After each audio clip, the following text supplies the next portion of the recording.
Hello everyone. तो अभी तक हमने प्राइस इलास्टिसिटी का जो सिंपल फार्मूला था वो क्या था वो देख लिया था। और उसके अंदर हमने कुछ न्यूमेरिकल्स दिए थे, कुछ क्वेश्चन जिसके अंदर आपको इलास्टिसिटी फाइंड आउट करने की थी। तो वो भी हमने सॉल्व कर लिया, राइट। उसका स्पेशल वीडियो है कि जो न्यूमेरिकल सॉल्व किया अपन ने, तो वो भी आपको पता चल गया। So now we are moving towards point elasticity and arc elasticity. जो बच्चे डायरेक्टली ये वीडियोस देख रहे हैं तो उनके लिए ये बताना चाहता हूँ कि इसके पहले के सारे वीडियोस यूट्यूब पे अपलोड हो चुके हैं। उसके सबके लिंक आपको मिल जाएंगे डिस्क्रिप्शन बॉक्स। अगर चेक करोगे आप तो वहाँ पे आपको प्लेलिस्ट की भी लिंक मिल जाएगी, और इसका जो ये जो वीडियो है इसके प्रीवियस वीडियो की भी लिंक मिल जाएगी। अगर ये वीडियो आप 2-4 दिन के बाद देख रहे हो अपलोडिंग के, तो आपको नेक्स्ट वीडियो की भी लिंक मिल जाएगी इसके अंदर। तो प्रीवियस, नेक्स्ट वीडियो और प्लेलिस्ट सब कुछ इसके अंदर है। So go and check all those videos. अगर कुछ चीज़ें ध्यान में नहीं आ रही तो आप वो सारी चीज़ें देख सकते हो पहले की जाके। हमने एक समरी भी बनाई थी, प्राइस इलास्टिसिटी कैसे कैलकुलेट कर सकते हैं उसके 5 मेथड्स हमने उसमें लिख के लिए थे, राइट। सिंपल फॉर्मूला मेथड था, point elasticity, arc elasticity, total outlay and total revenue. So everything will be covered in the videos, correct. ये वीडियो और आगे आने वाले वीडियोस में ये सारा पार्ट कवर करने वाले हैं। तो इस वीडियो का स्टार्ट करेंगे अपन पॉइंट इलास्टिसिटी के साथ में। हमने वहां पे ये भी दिया था ए बी सी डी। तो सिंपल फॉर्मूला मेथड को हमने ए बोला था, इसको अपन बोलेंगे बी। ये सब कुछ मैं इसके लिए बोल रहा हूँ ताकि ये सब कुछ लिंक होते जाए, है ना। ये फिजिकल क्लास नहीं है। फिजिकल क्लास में क्या होता है, कल क्या हुआ, परसों क्या हुआ, वो ध्यान में आता है, रोज करते हो आप। ये वीडियो शायद आप जब देख रहे होंगे, हो सकता है कि ये अपलोड होने के कुछ टाइम बाद आप देख रहे होंगे, तो आपको भी पता चलना चाहिए कि क्या क्या हुआ था, क्या सीक्वेंस में हुआ था, राइट। चलो, सो हमारी जो नेक्स्ट मेथड है बी, ये है पॉइंट इलास्टिसिटी।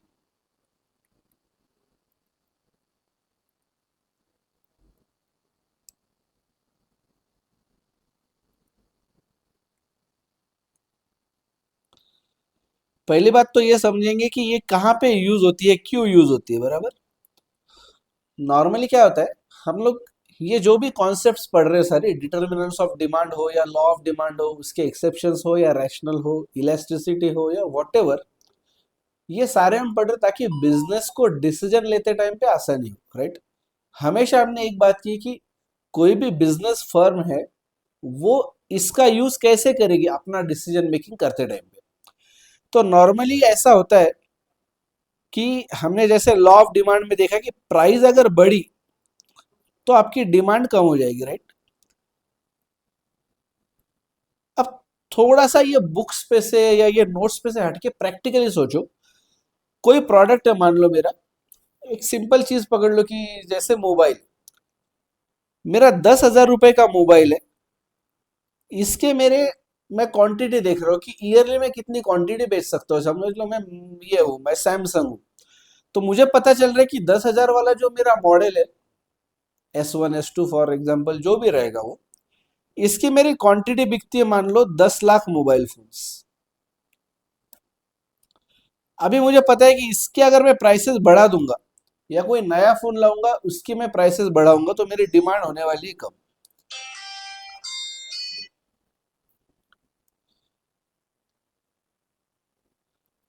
तो जनरली ना ऐसी जगह पे डिमांड, जैसे प्राइस जो बढ़ाना है मुझे, तो मैं सडनली 10,000 पे से एकदम से 30,000 में नहीं कर सकता। क्यों? क्योंकि इसके अंदर फिर हो सकता है कि डिमांड बहुत ही गिर जाए। मुझे पॉसिबल ही नहीं होगा कि जज करना कि कितना असर पड़ रहा है, कितना क्या हो रहा है। क्योंकि मैं बिजनेस इसलिए नहीं चलाता हूँ कि मैं इकोनॉमिक्स सीखूं, राइट। मैं इसलिए चलाता हूँ कि मुझे बिजनेस बढ़ाना है। तो 10,000 से अगर मैं 30,000 प्राइस कर दूं तो क्या इम्पैक्ट आएगा, ये क्वेश्चन से ज्यादा मेरे लिए इंपॉर्टेंट है कि मेरा बिजनेस भी चालू रहे। इतनी बड़ी रिस्क भी मैं नहीं ले सकता, राइट। तो नॉर्मली ये जो चेंजेस आते हैं ये छोटे छोटे आते हैं, राइट। 10,000 का शायद 12,000 होगा, 12,000 का 18,000, ऐसे नए नए मॉडल में लॉन्च करते जाऊंगा। मान लो मेरा टिश्यू पेपर मैन्युफैक्चरिंग का बिजनेस है, टिश्यू पेपर होटल्स में वगैरह सब जगह मिलता है ना अपने को टिश्यू पेपर। मान लो मेरा 50 रुपए का एक बॉक्स आता है। अब मोबाइल फोन्स की इसमें भी तो हमने देख लिया कि 10,000 का है, ठीक है, 2-4 हजार कम ज्यादा कर लिए, कोई नया मॉडल लेके आ गए, वो मॉडल नहीं बिका लेकिन मेरा पुराना मॉडल बिक जाएगा, मैं एडजस्ट कर सकता हूँ। यहाँ पे टिश्यू पेपर में मुझे कोई वैरायटी नहीं, जो मैं प्राइस रखूंगा उस पे बेचना है मुझे। अब मुझे एक्चुअली मैं चाहता हूँ कि ये 50 रुपए की जो प्राइस है ना, ये मैं अगर 60 रुपए में अगर मैंने बेचा ना तो बहुत जबरदस्त हो जाएगा, मेरा प्रॉफिट बहुत बढ़ जाएगा। क्योंकि क्वांटिटी एक नहीं बेचता ना, कोई टिश्यू पेपर का एक बॉक्स थोड़ी ना बेच रहे, बेचते टाइम पे लाखों बॉक्स बिक रहे।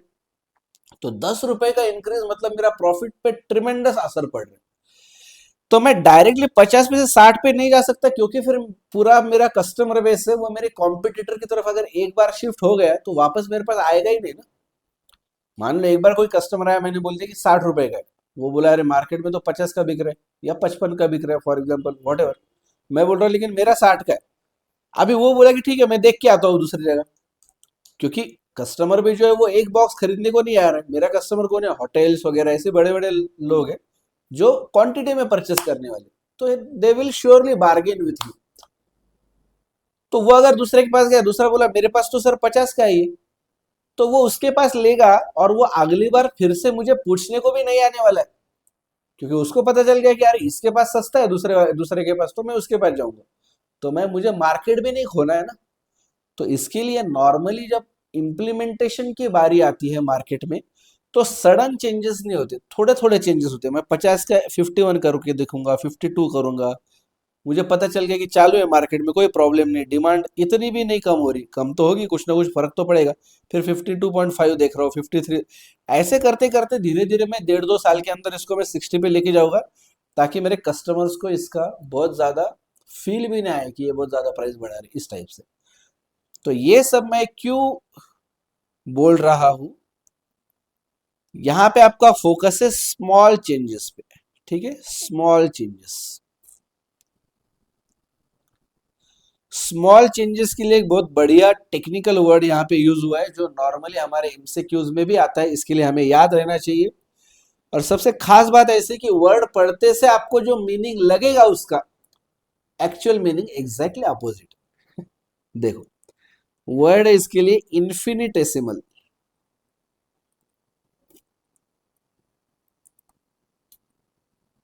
इसके जैसा एक वर्ड हमें मालूम मालूम होता है, वो होता है इनफाइनाइट। और इनफाइनाइट मतलब इतना ज्यादा कि जिसको मेजर भी नहीं कर सकते, बहुत ज्यादा, है ना, बहुत ज्यादा। तो अगर हमने ये इन्फिनिटेसिमल वर्ड नहीं सुना होगा तो हमको ये लगता है नॉर्मली कि इन्फिनिट के जैसा है, मतलब बहुत ज्यादा ही होगा, और हम आंसर करते टाइम पे वो सोच के आंसर कर देते। बट यहाँ पे मीनिंग एग्जैक्टली उल्टा है, इन्फिनिटेसिमल मतलब वेरी वेरी वेरी स्मॉल।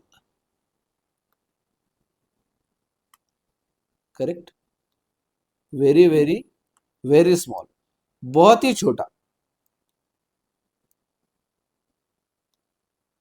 तो ये हमको याद रखना है जब हम एमसीक्यू के वगैरह आंसर देंगे। यहाँ पे जैसे मैं बोला आपको, पॉइंट इलास्टिसिटी के अंदर न्यूमेरिकल आने का चांस बहुत ही कम है, न्यूमेरिकल ज्यादातर आएंगे ही नहीं, आपको आया तो थियोरेटिकल वाला पार्ट आएगा, वहां पे भी आपको ये आएगा इन्फिनिटेसिमल वर्ड है, इसके ऊपर सबसे ज्यादा आ सकता है आया तो। बाकी तो ज्यादा कुछ चांस नहीं है। बाकी एमसीक्यू के फॉर्म में अगर क्वेश्चन आता है, कोई ऐसा आ सकता है कि if the changes in price and demand are very small, या फिर वर्ड आएगा इन्फिनिटेसिमल, क्वेश्चन रहेगा which method is preferred for calculating price elasticity. मैं यहाँ पे सेंटेंस लिखते टाइम पे पॉजिटिवली लिखता हूँ कि if the changes in price and demand are very small और infinitesimal, then the ideal method to calculate price elasticity is point elasticity, point elasticity, ठीक है। आर्क इलास्टिसिटी के अंदर चेंज बहुत बड़ा होता है और पॉइंट इलास्टिसिटी के अंदर चेंज वो छोटा होता है। मैं क्या बोलना चाह रहा हूं फिर से एक बार बोलता हूं, एकदम ध्यान देके सुनो। अगर मेरी ओरिजिनल क्वांटिटी प्राइस है 1 लाख रुपए, ओरिजिनल प्राइस है 1 लाख रुपए, चेंज होके प्राइस हो गई 1,06,000 रुपए। मुझे बता, does anyone will even get bothered about it? 1 lakh रुपए की प्राइस बढ़ के हो गई 1,06,000 रुपए, अरे कोई फर्क ही नहीं पड़ेगा, ध्यान में भी नहीं आ रहा ना, 1 लाख रुपए के सामने 6 रुपए का बदलाव क्या है? कुछ भी नहीं है, राइट? तो इसको बोलते हैं इन्फिनिटेसिमल चेंज। इससे मैं क्या बताना चाह रहा हूं आपको, स्मॉल क्या होना चाहिए? चेंज, स्मॉल प्राइस नहीं होनी चाहिए। दो एग्जांपल लेता हूं, ये एग्जांपल 1 है और ये एग्जांपल 2 है। 10 रुपए की प्राइस 15 रुपए हो गई, यहां पे सिर्फ 5 रुपए का फर्क पड़ा, राइट? 5 रुपए का फर्क पड़ा सिर्फ, लेकिन फिर भी ये बिग चेंज, फिर भी ये बिग चेंज। क्यों?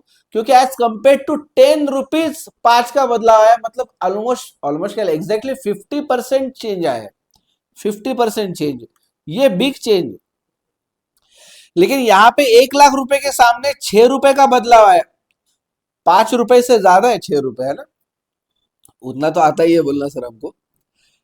तो फिर भी यहाँ पे इसको, इस चेंज को, इस बदलाव को हम बोलेंगे इन्फिनिटेसिमल, क्योंकि क्योंकि यहाँ पे ओरिजिनल क्वांटिटी बहुत बड़ी, 1 लाख रुपए के सामने सिर्फ 6 रुपए का चेंज, मतलब वो बहुत छोटा है। अगर मान लो आपको ऐसा पता चल गया कि आईफोन नया लॉन्च हुआ है, पहले जिसकी प्राइस 1 लाख रुपए थी अभी 1,06,000 हो गई, आप बोलोगे ये बता भी क्यों रहे हमको? अबे जो बंदा 1 लाख रुपए खर्च कर रहा है उसको 6 रुपए और ज्यादा महंगे है क्या उसको? या फिर वो 10 रुपए सस्ता हो गया मान लो, क्या ये न्यूज भी बनेगी कहीं कि 1 लाख रुपए का आईफोन अभी 99,990 का मिलेगा, 10 रुपए सस्ता हो गया? क्या ये न्यूज बनने के भी लायक है? नहीं। लेकिन अगर 50 रुपए की चीज 40 पे हो गई तो yes that is a news. अगर 100 की चीज 80 की हो गई तो yes that is a big news. आ रहा है ध्यान में? ये रिलेटिव है, करेक्ट, यही मैं बताना चाह रहा हूँ कि ये रिलेटिव। तो कोई एमसीक्यू इस टाइप से आ गया आपको कि मान लो आता है कि जैसे कार है, कार की कीमतें नॉर्मली 10-12 लाख होती है, तो 10 लाख रुपए की कार उन्होंने बोल दिया कि आपको मिलेगी 9,90,000, कुछ मान लो 990 रुपए में, या 980, 750, ऐसे कुछ 100, 150 का, 250, 300 का, 500 रुपए का डिफरेंस बता दिया। ऐसे टाइप पे आपको सोचना है कि ये जो चेंज है, क्या ये कंसिडर करने के लायक भी है या नहीं है? अगर आपको लगता है कि ये बहुत ही स्मॉल चेंज है, बहुत ही छोटा चेंज है, इसमें तो कुछ दम है ही नहीं, तो उसको बोलेंगे infinitesimal, and this will always be in comparison with the original price, original quantity. अगर आपको बोल दिया कि पिछली साल जो होंडा सिटी की गाड़ियां है वो लगभग 70 लाख गाड़ियां बिकी, आपने बोला इस साल कितनी बिकी? उस साल उन्होंने बोला कि 70,01,100 बिकी सिर्फ। अरे क्या फर्क पड़ रहा है, 70 लाख के सामने 1100 का क्या है डिफरेंस? कुछ भी नहीं। तो ऐसे टाइम पे उसको क्या बोलोगे आप? इन्फिनिटेसिमल। ध्यान में आ रहा है आपको? ये पूरा जजमेंट बेस्ड है, यहाँ पे मैं आपको एग्जैक्टली एग्जांपल नहीं लिख के दे सकता कि बस इतना अगर रहा। अरे ये क्या है?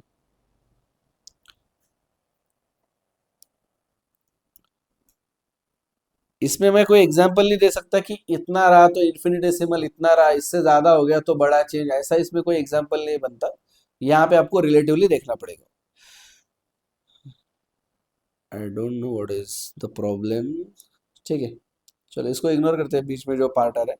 पहले एक काम करो, इतना पार्ट एक लिख लो आप, मैं बाद में आपको फॉर्मूला अगर लिख के देता हूँ। यहाँ पे आपको लिखना है पॉइंट इलास्टिसिटी, अगर आपने ये दिया है हेडिंग तो ये बीच का कुछ लिखने की जरूरत नहीं आपको। यहाँ से चालू करो, स्मॉल चेंज मतलब इन्फिनिटेसिमल, इन्फिनिटेसिमल मतलब very very very small, infinite मतलब बहुत ज्यादा, डिफरेंस पता चलना चाहिए, करेक्ट। नीचे एक लाइन लिख के लो, if the change in price and demand are very small और infinitesimal then the ideal method to calculate price elasticity is point elasticity, right? चलो, हाँ चलो, ये ठीक, ये भी ठीक हो गया तब तक, चलो ग्रेट, चलो बढ़िया। अभी लिखना है अपने को मेथड्स, मेथड या फॉर्मूला।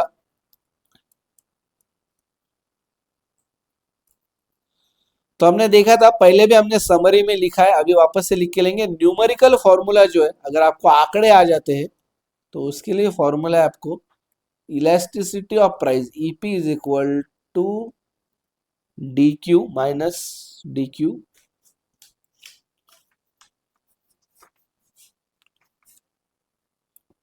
अपॉन डी पी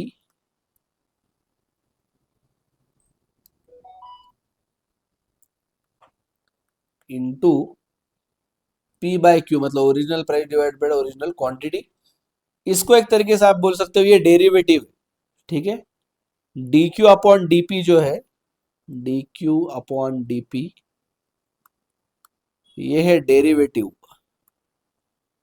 ये लिख लो, मैं जो जो बोल रहा हूँ वो लिख लो, क्योंकि ये सारा एमसीक्यू में आता है ना, वही करना है आपको। पॉइंट इलास्टिसिटी पे ज्यादातर तो न्यूमेरिकल आता ही नहीं, मैंने तो कभी देखा नहीं आज तक। तो जो जो एमसीक्यू आ सकता है वो सारी चीजें मैं आपको लिख के दे रहा हूँ, आपको सिर्फ आइडेंटिफाई करने कि हाँ ये पॉइंट इलास्टिसिटी, बस कितनी आ रही क्या आ रही कोई टेंशन नहीं उसका, ठीक है। आगे चलो, डेरिवेटिव ऑफ क्वांटिटी, क्वांटिटी मतलब demand, right, quantity demanded, derivative of quantity demanded with respect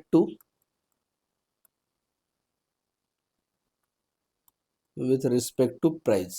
बस काम हो गया आपका। ये नॉर्मल न्यूमेरिकल फॉर्मूला है। और एक फॉर्मूला फॉर ग्राफ, अगर आपके पास ग्राफ आ गया ना, तब क्या करना है आपको, फॉर्मूला फॉर ग्राफ, इसके ऊपर आ सकता है क्वेश्चन, ठीक है। इसको स्टार मार्क कर लो, इसके ऊपर आया तो आ सकता है कभी। Simple formula, elasticity of price, EP is equal to lower segment upon upper segment. आप बोलोगे सर ये कहाँ पे लाए, कहाँ से लाएंगे हम ये लोअर और अपर। बच्चा 2 मिनट से पेशेंस रखो, मैंने अभी तक आपको बोला भी नहीं कि पॉइंट इलास्टिसिटी एग्जैक्टली है क्या, क्योंकि ये अभी आएगा। ये देखो, ये ग्राफ है, ये वाई एक्सिस, ये एक्स एक्सिस, ये है आपका डिमांड कर्व, करेक्ट। ये क्या है आपका डिमांड कर्व, ये सब कुछ हमने देख लिया ना ऑलरेडी। अभी मान लो मैं यहाँ पे पॉइंट दे देता हूँ कि ये जो पॉइंट है ये यहाँ पे टच कर रहा है ना, ये पॉइंट है ए, ए, इसको यहाँ पे भी टच करवा देते हैं कहीं, ये पॉइंट है बी। मान लो आपको अगर बोल दिया कि ये पॉइंट है सी, यहां पे आपको निकालना है कितना, कितनी इलास्टिसिटी। आप बोलोगे सर हमने अभी तक तो जो देखा इलास्टिसिटी में, हर जगह देखा कि कितना बदलाव आने के बाद कितना फर्क पड़ रहा है, कितना काउंटिंग किया हमने कि प्राइस कितनी चेंज हुई, उसके मुकाबले डिमांड कितनी चेंज हो गई, उसके कंपैरिजन करा, फिर पता चले। वही तो बात है, बात वही है।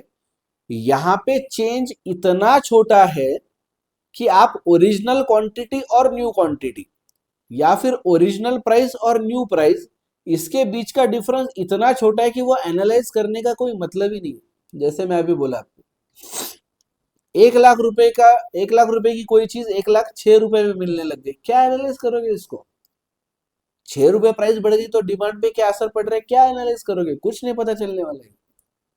तो इसके लिए वो वाला अप्रोच यहाँ पे है ही नहीं, यहाँ पे चेंज वाला अप्रोच है ही नहीं, क्योंकि चेंज इतना छोटा है कि वो फील ही नहीं हो रहा है, फील ही नहीं हो रहा है कि चेंज है करके।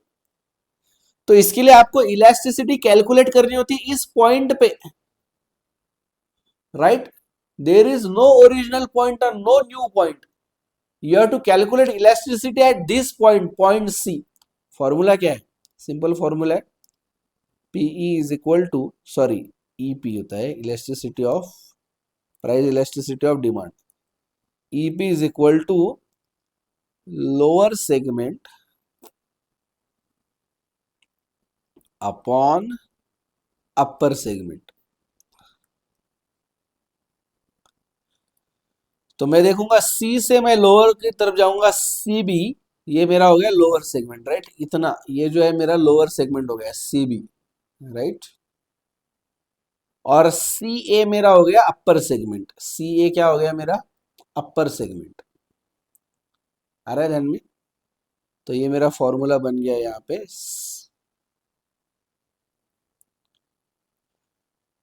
तो therefore elasticity at point C is equal to C B upon C, है ना आसान, सिंपल। एक सिर्फ कंफ्यूजन हो सकता है जो आगे चल के ना हो, इसलिए वो केस भी अभी डिस्कस कर लेंगे हम। अगर मैं बात करूं पॉइंट डी की, अगर मैं बात करूं पॉइंट डी की, अब पॉइंट डी पे मैं इलास्टिसिटी कैसे कैलकुलेट करूंगा बताओ। Elasticity at point D, elasticity at point D. यहां पे क्या होता है फिर, अगर ऐसा कुछ एग्जांपल आ गया ना, बच्चे क्या कर देते हैं, डी से लेके सी तक ही कैलकुलेट करते हैं, क्योंकि उनको लगता है कि सी के आगे तो हमने कर लिया ना ऑलरेडी, सी के आगे का हमने ऑलरेडी कंसिडर किया था ये, तो ये कंसिडर करने की जरूरत नहीं। ऐसा नहीं है बच्चों। अगर पॉइंट डी पे आपको बोला गया कि आप इलास्टिसिटी फाइंड आउट करो, तो डी के नीचे का पूरा सेगमेंट आएगा D B upon D A, आ रहा है ध्यान में, D B upon D A. तो ये क्या आएगा, डी बी अपॉन डी ए।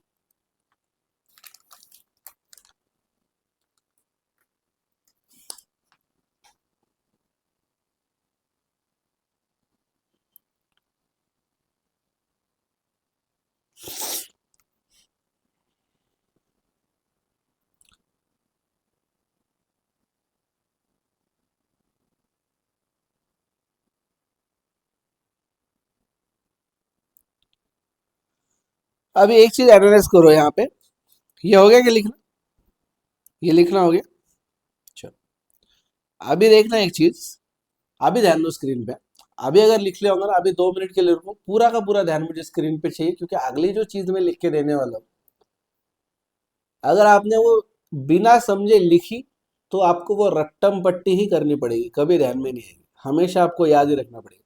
लेकिन अगर एक बार आपने ये समझ लिया तो फिर आपको वापस से कभी याद करने की जरूरत नहीं पड़ेगी। सो प्लीज 2 मिनट के लिए स्क्रीन पे पूरा ध्यान दो। सी पॉइंट पे इलेक्ट्रिसिटी कितनी थी बच्चों, सी पॉइंट पे C B upon C A. D point पे इलेक्ट्रिसिटी कितनी थी, डी पे D B upon D A. अभी यहां पे देखो मैं क्या बोलना चाह रहा हूं, सी बी ये जितनी जगह है, डीबी उससे बड़ा है, राइट। लेंथ ऑफ डीबी, देखो length of dB is more than CB, right और रॉन्ग, राइट। सो सीबी मैं लिखूंगा यहां पे, CB is greater than dB. और इसके साथ साथ ये भी देख लो, सी ए बड़ा है और डी ए छोटा है, राइट। सी ए बड़ा है और डी ए छोटा है। आप बोले क्या बच्चों वाली बातें, सुनो रे, बच्चों वाली बातें नहीं है। सी A is more then, sorry मैंने उल्टा लिखा ना, सीबी इज, सीबी छोटा है, सॉरी हाँ, CB is lesser than dB, है ना, सीबी छोटा है डीबी बड़ा है, करेक्ट। यहाँ पे ये चेंज कर लो मेरे से, यहाँ पे ये देखो ये चेंज किया मैंने। और सी ए जो है वो बड़ा है किससे, डी ए से बड़ा है। मतलब यहाँ पे क्या हो रहा है, सुनो, अ,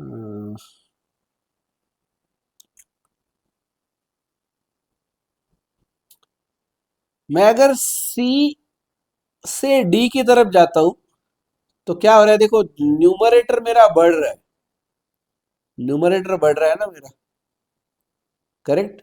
सीबी से डीबी बड़ा है, तो मतलब मैं सी से डी की तरफ गया तो DB is more than CB, और डिनोमिनेटर घट रहा है मेरा, डिनोमिनेटर घट रहा है, because C A is bigger and D A is smaller. तो जब मैं सी ए से डी ए की तरफ जा रहा हूं तो डिनोमिनेटर घट रहा है मेरा, मतलब जो मेरा आंसर आएगा वो मेरा डी का आंसर हमेशा ज्यादा आएगा एज कंपेयर टू सी। अच्छा नहीं आ रहा है कि ध्यान में? न्यूमेरिकल एग्जाम्पल ही लेता हूँ, सुनो। ये एक्चुअली ना, आई थिंक ये नहीं समझ आ रहा होगा ये। एक मिनट रुको, इसको कुछ आंकड़े लिख लेता हूँ इस पे।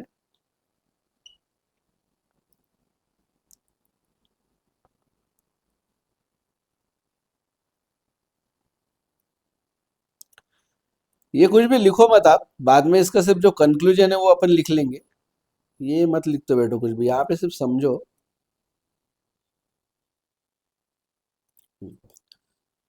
यहाँ पे मैं पॉइंट देता हूँ ए, यहाँ पे मैं पॉइंट देता हूँ, नहीं ए नहीं, ये बी है ना, पहले जैसे लिख लेंगे पूरा बी, और ये पॉइंट देता हूँ ए।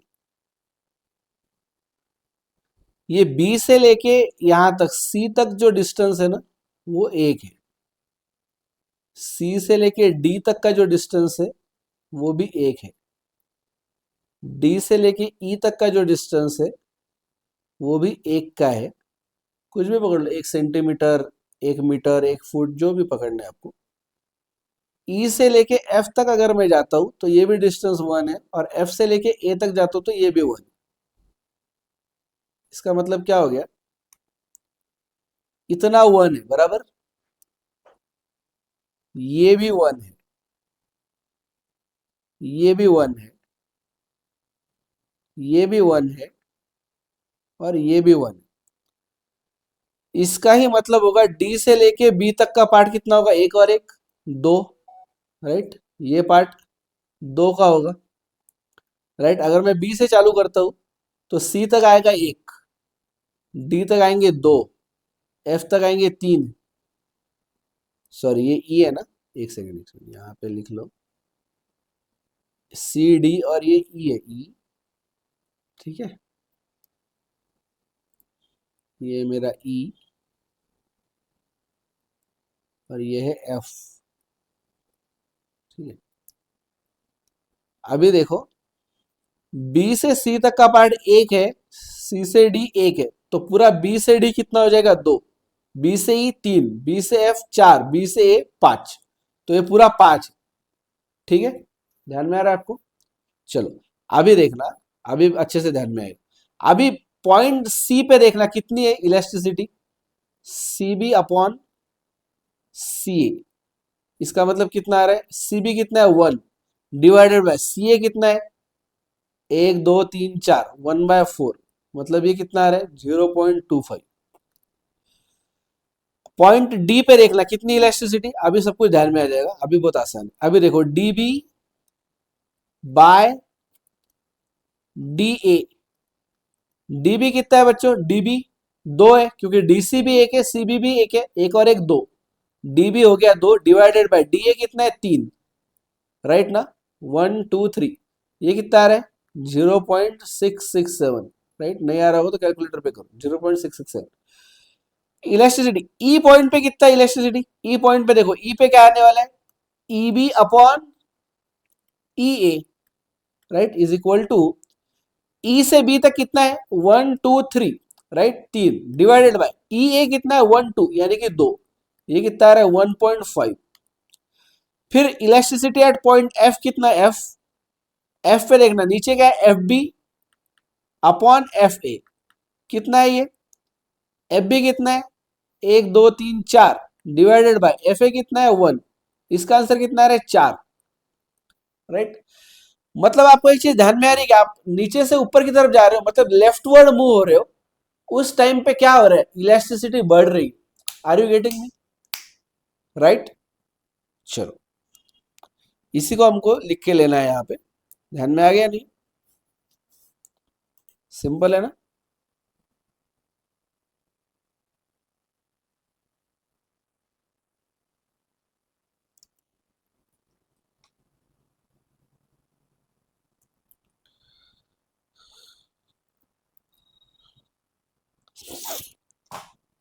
चलो तो यही अपने को लिखना है यहाँ पे सिर्फ, तो यहाँ पे एक छोटा सा ग्राफ बनाएंगे इसके नीचे,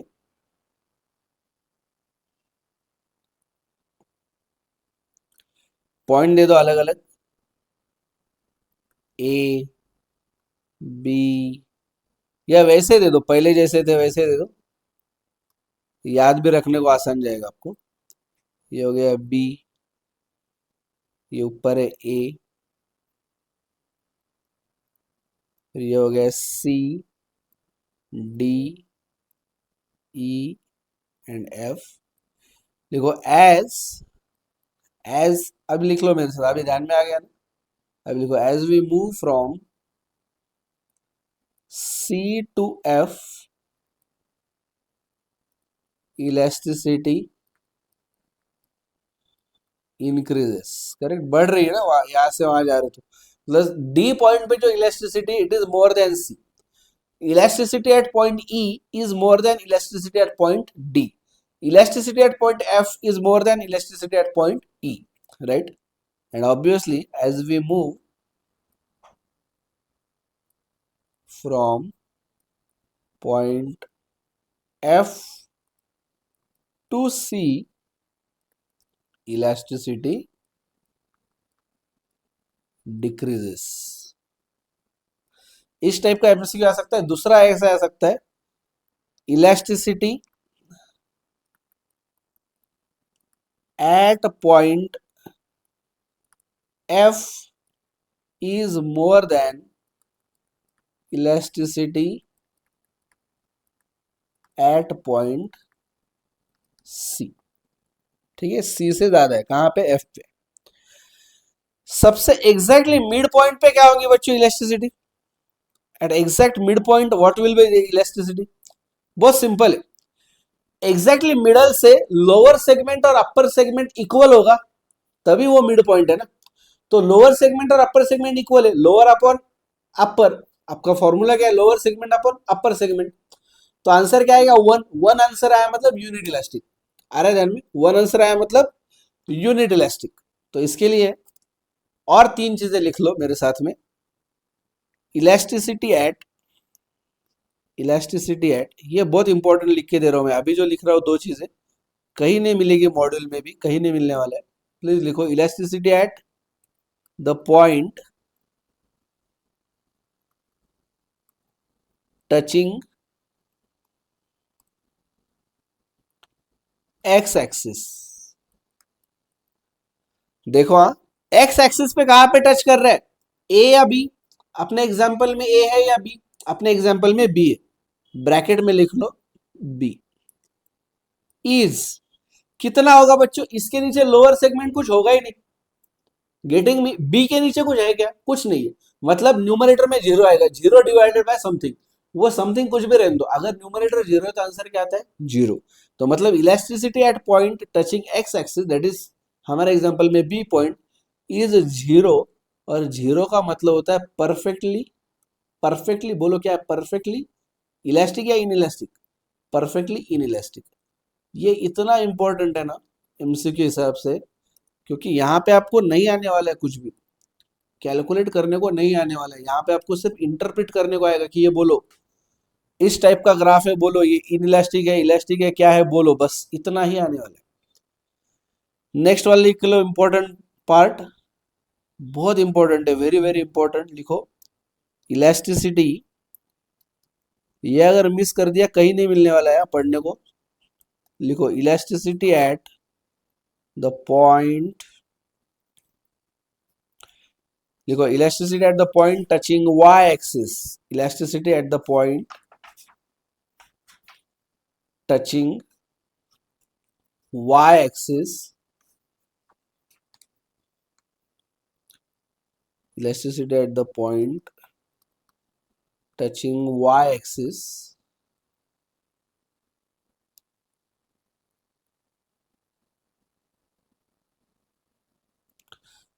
elasticity at the point touching y axis। हमारे एग्जांपल में कौन सा पॉइंट है वो, ए। ए के यहाँ क्या होने वाला है बच्चों, lower segment upon upper segment. अब यहाँ पे क्या होगा, लोअर सेगमेंट तो रहेगा कुछ भी अमाउंट, 1 2 3 4 5 कुछ भी रहेगा, लेकिन अपर सेगमेंट आपका जीरो है, क्योंकि ए के ऊपर तो कुछ है ही नहीं ना, ए के ऊपर तो कुछ भी नहीं है। मत डिनोमिनेटर अगर जीरो है मतलब वो इन्फिनाइट होगा, राइट। डिनोमिनेटर अगर जीरो है तो क्या होगा, वो इन्फिनाइट होगा, right. So elasticity at the point touching Y axis a is infinite, infinite मतलब क्या, ये perfectly elastic, perfectly elastic. Getting me? अभी देखो मिड पे क्या होगा, मिड, एग्जैक्टली मिड पे, अपने इसमें कोई नहीं है मिड पॉइंट, अपने इसमें कोई मिड पॉइंट नहीं है एग्जांपल में, तो सिर्फ इतना ही लिख लो, elasticity at mid point,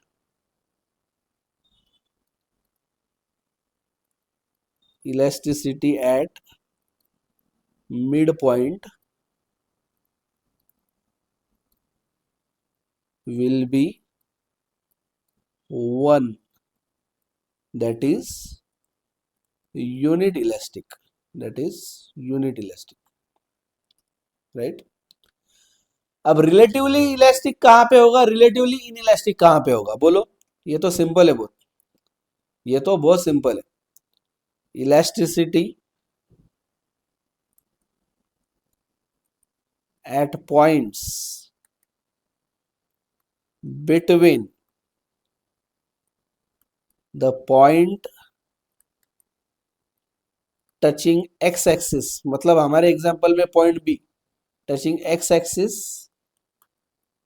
and mid point, mid point, ये होगी रिलेटिवली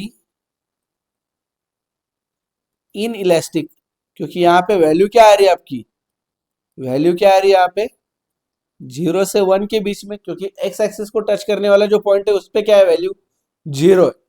मैं जानबूझ के पहले वैल्यू नहीं लिखा, क्योंकि वो आपको एनालाइज भी करते आना चाहिए। पॉइंट बी पे क्या वैल्यू है, 0 है, और मिड पॉइंट पे 1, मतलब उसके बीच में 0 to 1 के बीच में रहेगा, राइट?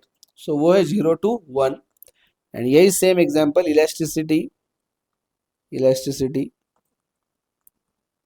अब सिर्फ अपना एक चीज होगा यहाँ पे कि क्या लिखना है अपने को, at point between the point touching y-axis and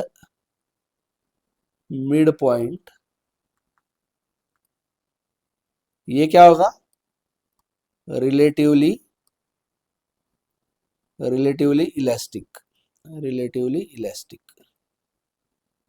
क्योंकि यहाँ पे वैल्यू क्या रहेगी आपकी, 1 से बड़ी रहेगी इलास्टिसिटी और इन्फिनाइट से छोटी होगी, इन्फिनाइट से छोटी होगी, राइट?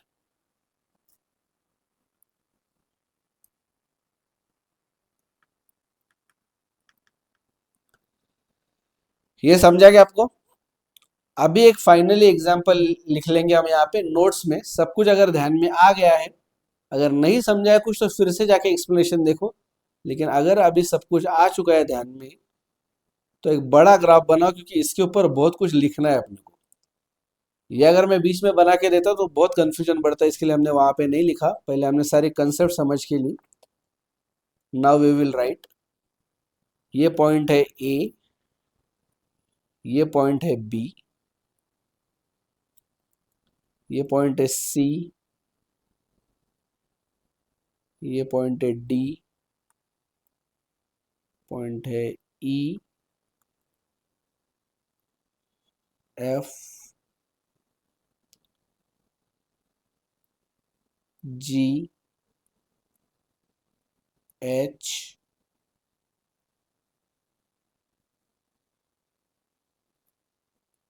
आई, और ये है जी, ठीक है? ये सारे के सारे जो लेंथ है वहां पे 1 का डिफरेंस है, 1 का, सब में एक एक एक एक एक एक एक एक, और ये भी एक, ठीक है?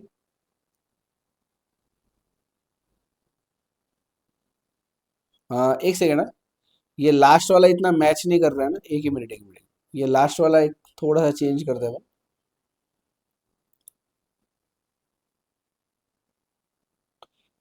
यहाँ पे ना इतना नहीं रखते अपन, एक, अरे एक मिनट,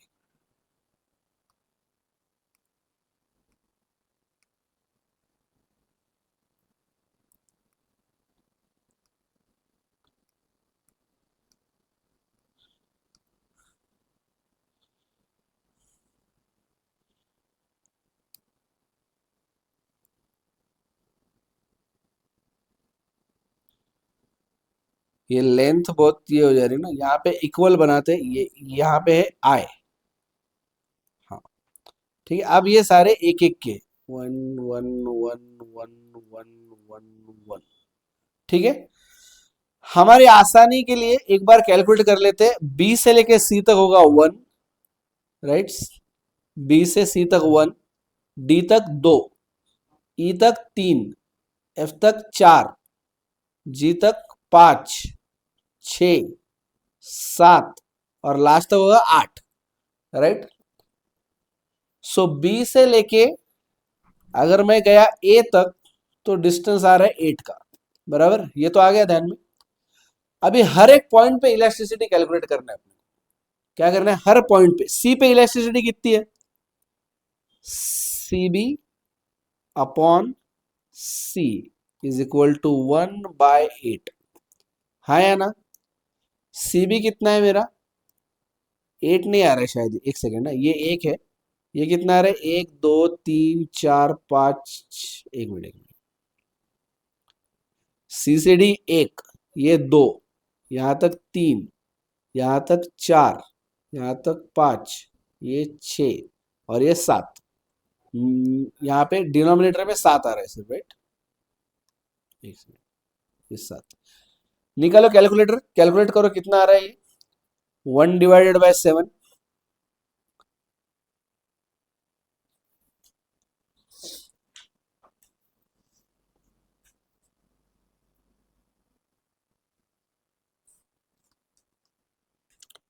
ये स्क्रीन पे क्यों नहीं आ रहा है कैलकुलेटर।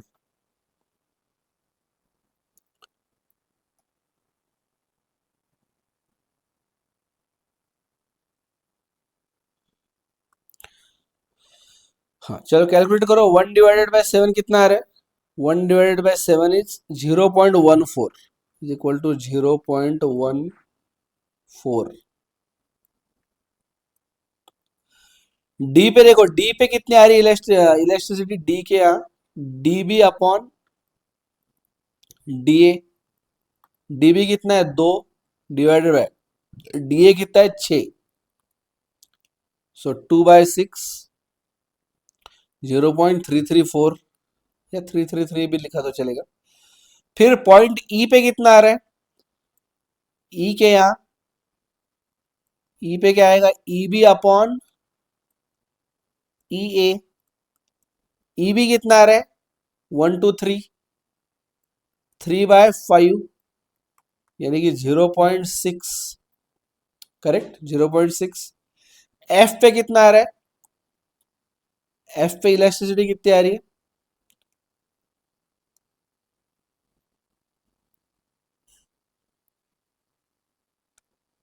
एफ के लिए फॉर्मूला क्या बनेगा, एफ बी अपॉन एफ ए।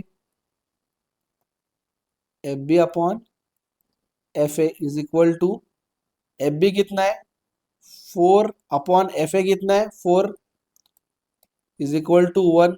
मतलब क्या मैं बोल सकता हूँ कि एफ हमारा मिड पॉइंट है, यस।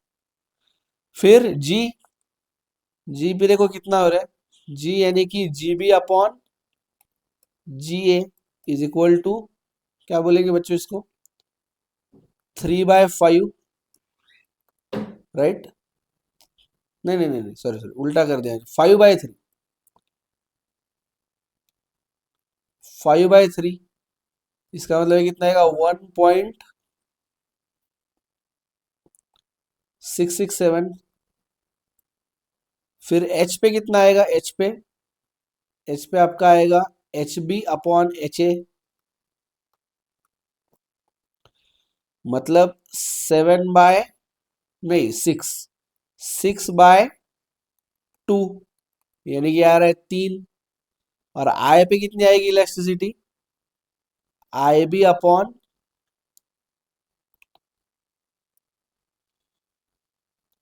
आई ए यानी कि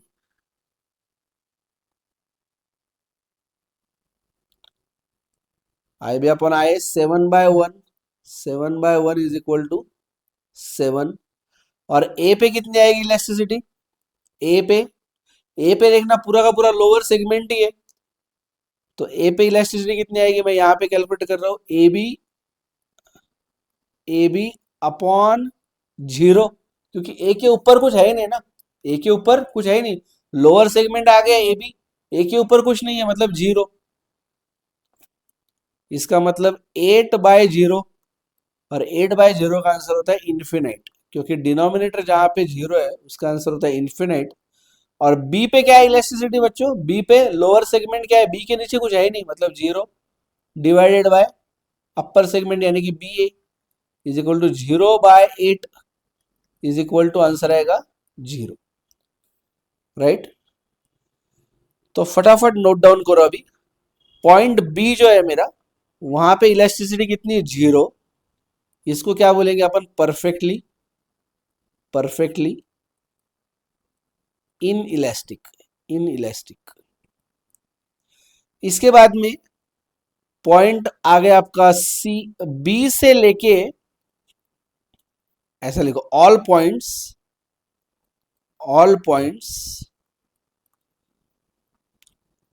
बिटवीन बी एंड 1, कहां पे आया था अपना, एफ पे ना, बी एंड एफ, मतलब कौन से पॉइंट है सारे, वो सी है, डी है और ई है। यहाँ पे सब पे इलास्टिसिटी कैसी है, 0 से ज्यादा है, elasticity of price is more then, elasticity of demand is more then 0 but lesser than 1। तो ये क्या होता है बच्चों, relatively inelastic, right. Point F के ऊपर क्या है, पॉइंट एफ का आंसर क्या है, पॉइंट एफ पे 1 मतलब यूनिट इलास्टिक,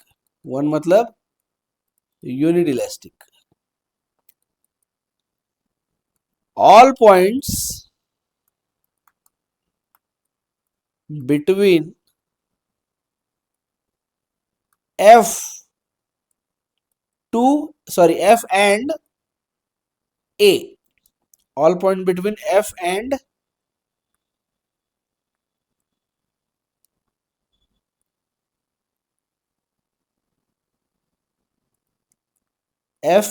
ए, मतलब कौन से पॉइंट आएंगे ये, एफ और ए के बीच में कौन से पॉइंट है, जी एच और आई, जी एच या फिर आई, ये सबके आंसर क्या आने वाले, elasticity will be more than 1, right, elasticity will be more than 1 but infinity lesser than infinity, मतलब इसको क्या बोलेंगे हम, रिलेटिवली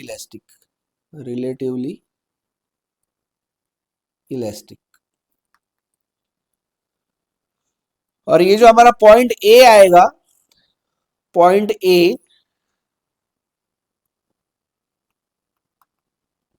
ए के ऊपर क्या है, इन्फिनिटी,